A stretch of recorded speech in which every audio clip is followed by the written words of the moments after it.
जय हिंद। एक अक्सर टॉपिक में लड़का फंसता है कि सर गंगा गंगोत्री से निकलती है या गोमुख से निकलती है। हमारे हिसाब से भैया कहीं नहीं निकलती है, और आप भी अगर कंसेप्ट समझेंगे ना तो इस तरह का क्वेश्चन कभी पूछिएगा ही नहीं। और एक और फंस जाता है, सबसे ऊंचा बांध टिहरी बांध है या फिर भाखड़ा नांगल है। दोनों अपने अपने जगह पे सही है, दोनों की कैटेगरी है। समझते हैं। देखिए, उत्तराखंड जो है ये उत्तर प्रदेश से टूट के सन 2000 में अलग हुआ था। उत्तराखंड को बेसिकली दो भागों में बांट सकते हैं। इसका पूर्वी भाग थोड़ा सा छोटा है जिसे कुमायूं कहते हैं, और इस साइड का भाग थोड़ा बड़ा है, गढ़वाल कहते हैं। गढ़वाल जो एरिया है यहाँ बहुत से बड़े बड़े हिमानी का मतलब होता है ग्लेशियर, जहाँ पे बर्फ के पहाड़ होते हैं उसे ग्लेशियर कहते हैं। वहाँ से कई नदियों का उद्गम होता है। अब इन ग्लेशियर यानी पहाड़ों के ऊपर से बर्फ कहाँ जाता है, तो जैसे जैसे ऊंचाई बढ़ती है प्रत्येक 165 मीटर ऊंचा जाने पर 1 डिग्री टेम्परेचर में कमी आने लगती है। ये कमी क्यों आती है ये एक अलग टॉपिक है। बस इतना समझिए कि जब आप जमीन पे रहते हैं तो आपको कई जगह से उष्मा मिलती है। सीधे सूरज से मिलता है, इधर का दीवाल गर्म, इधर का दीवाल गर्म, हवाएं गर्म, नीचे का जमीन गर्म, तो कई ओर से हवा गर्मी आते रहता है, तो आपका टेम्परेचर ज़्यादा रहता है। जैसे जैसे आप ऊपर जाते हैं तो जो नीचे की अगल बगल का वातावरण था वो तो छूट गया, अब केवल आपको सूर्य की गर्मी मिलती है, इसलिए ऊपर जाने पर टेम्परेचर घट जाता है। टेम्परेचर घटने से जो हवा की नमी होती है, जैसे नमी हमेशा हवा में बरकरार रहती है, गर्मी में दिखता नहीं है, ठंडी में दिखता। हम जब सांस छोड़ते हैं ना तो ठंडी में वो नमी दिखने लगती है, गर्मी में नहीं दिखता है। वही नमी इन पहाड़ों से टकरा और एक बर्फ का स्रोत बना देती हैं, और वही नीचे से पिघलकर नदियों का उद्गम स्रोत बन जाता है। तो नदियों का उद्गम स्रोत पहाड़ी का हिमानी यानी ग्लेशियर होता है। अब जरा ध्यान से समझिए, गंगा इस तरह से निकलती है। ये हम 2 इमेज बनाएंगे, इसमें पूरा जगह नहीं लिखे हैं ताकि कॉम्प्लिकेटेड होगा, आपको समझने में दिक्कत हो जाएगी। जबकि अगर आप दूसरा इमेज देखेंगे तो उसमें हम सारी नदियों का नाम वगैरह लिख दिए, इसको हम आपको स्क्रीनशॉट लेने का टाइम दे देंगे। अब यहाँ समझिए, सबसे पहला जो एक जगह है उसका नाम है बद्रीनाथ। उस बद्रीनाथ में एक जगह है संतोपत हिमानी। बद्रीनाथ के संतोपत हिमानी से एक नदी निकलती है जिसका नाम है धौली गंगा, विष्णु गंगा, और एक साइड से आती है धौली गंगा। तो धौली गंगा और विष्णु गंगा 2 नदियां हैं। ये 2 नदियां आपस में आके मिल जाती है विष्णु प्रयाग में। प्रयाग का मतलब होता है मिलन स्थल।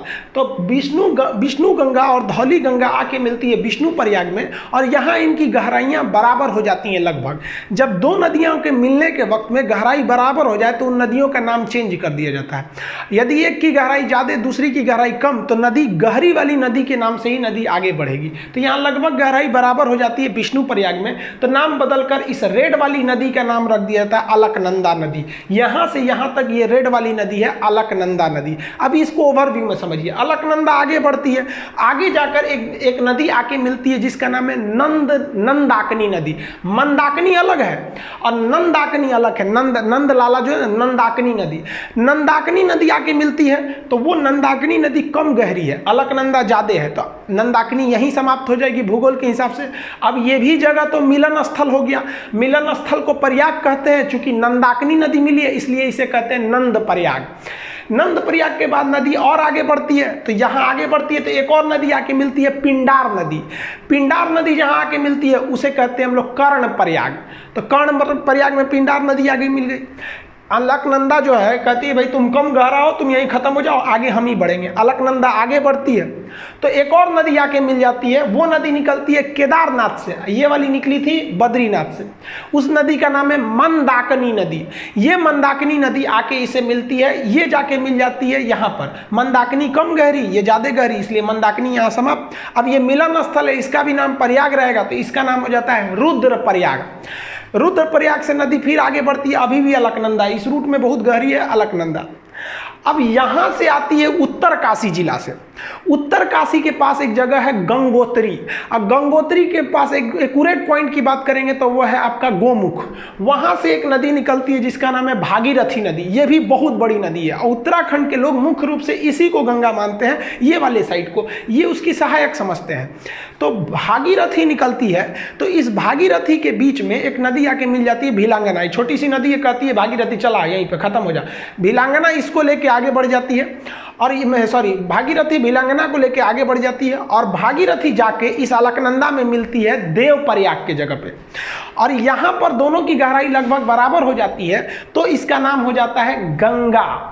अब आप बताइए, गंगा तो इतनी नदियों से मिल के बना है, अब इसको याद करना बड़ा टफ है, तो उसको तरीका समझिए याद करने का। देखिए, विष्णु भगवान थे, इन्होंने अवतार लिया, तो कृष्ण भगवान का अवतार लिए थे ये, तो बचपन में कृष्ण भगवान का नाम क्या था? यशोदा का नंदलाला, नंदलाल। तो विष्णु भगवान क्या बने? नंदलाल बने। और ये जब बचपन में थे, आगे बढ़े, तो ये हमेशा इनके कान में बाली रहता था। आप देखेंगे कृष्ण भगवान काल में बाला पहनते थे और गले में उसके बाद रुद्राक्ष की माला। तो लाइन से याद रखिएगा, विष्णु भगवान से याद रखेंगे विष्णु प्रयाग, नंदलाला से याद रखिएगा नंद प्रयाग, कान में बाली पहनते थे तो कर्ण प्रयाग, गले में रुद्राक्ष की माला रखते थे तो रुद्र प्रयाग। और जब इतना चीज कर देते थे तो कृष्ण भगवान का जो रूप हो जाता था वो एक देव की रूप हो जाता था और उनकी वाणी देव की वाणी हो जाती थी। अकेले महाभारत निपटा दिए फाइल अकेले, इन्हीं की तो मतलब उपदेशों को गीता में रखा गया है। तो लास्ट में वो किसका रूप ले लिए? देव का रूप ले लिए। यही 5 प्रयाग है जिसे हम पंच प्रयाग कहते हैं, जो हिंदू धर्म के हिसाब से ये पंच प्रयाग घूमना बहुत ही शुभ माना जाता है। उसे अपने जीवन में ये पंच प्रयाग घूमना चाहिए। तो कौन प्रयाग हो गया आपका? विष्णु भगवान से याद रखिएगा विष्णु प्रयाग, नंद प्रयाग, कर्ण प्रयाग, गले में रुद्राक्ष की माला तो रुद्र प्रयाग, और सकल हो गया इनका किस तरह से देव की भांति इनकी रूप हो गई तो देव प्रयाग। यानी 5 प्रयाग को मिला देते हैं पंच प्रयाग। तो सीक्वेंस आपको याद हो गया। अब पिछले स्लाइड पे चलते हैं। यहां देखिए, ये वाला प्रयाग कौन सा होगा? विष्णु प्रयाग।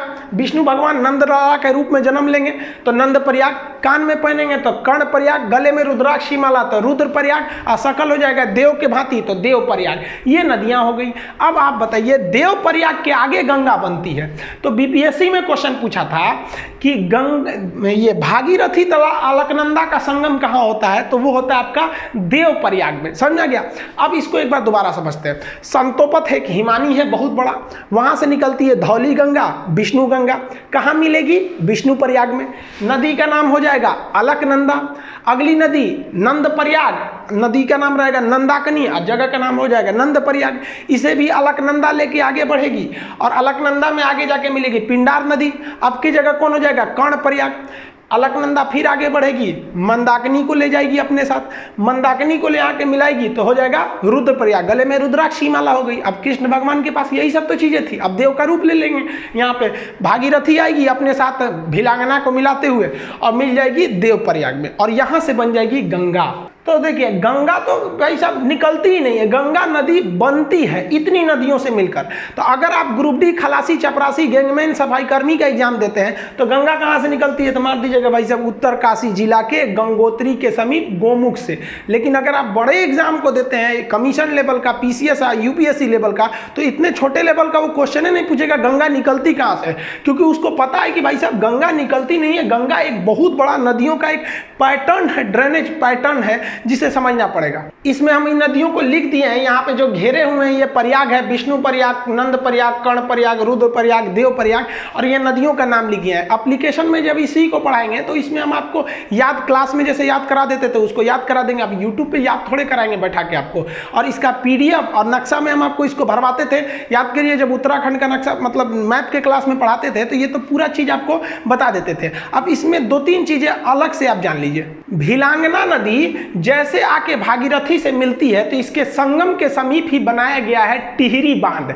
अब ये टिहरी बांध में पानी बहुत भयानक लग जाता है और इस टिहरी बांध पर खतरा होता है, इसलिए टिहरी बांध के पीछे एक सपोर्ट के लिए एक और बांध है जिसका नाम है कोटेश्वर बांध। तो टिहरी बांध किस पर है? भागीरथी नदी पर बनाया गया। इसके सपोर्ट के लिए कोटेश्वर बांध बनाया गया। जब भी बड़े बांध बनाए जाते हैं तो उसके सपोर्ट के लिए पीछे भी रहते हैं। जैसे भाखड़ा बांध बहुत बड़ा बांध है तो उसके पीछे एक और बांध है नांगल बांध। तो भाखड़ा अलग है, नांगल अलग है, ऐसे मिला के पढ़ देते हैं तो भाखड़ा नांगल एक लगने लगता है। अब दोनों बांध की कैटेगरी अलग है, दोनों में कौन ज्यादा ऊंचा है उसको समझिए। देखिए, उत्तराखंड का जो टिहरी बांध है ये तो भागीरथी पर स्थित है, और पंजाब का जो भाखड़ा नांगल बांध है वो किस पर है? सतलज नदी पर।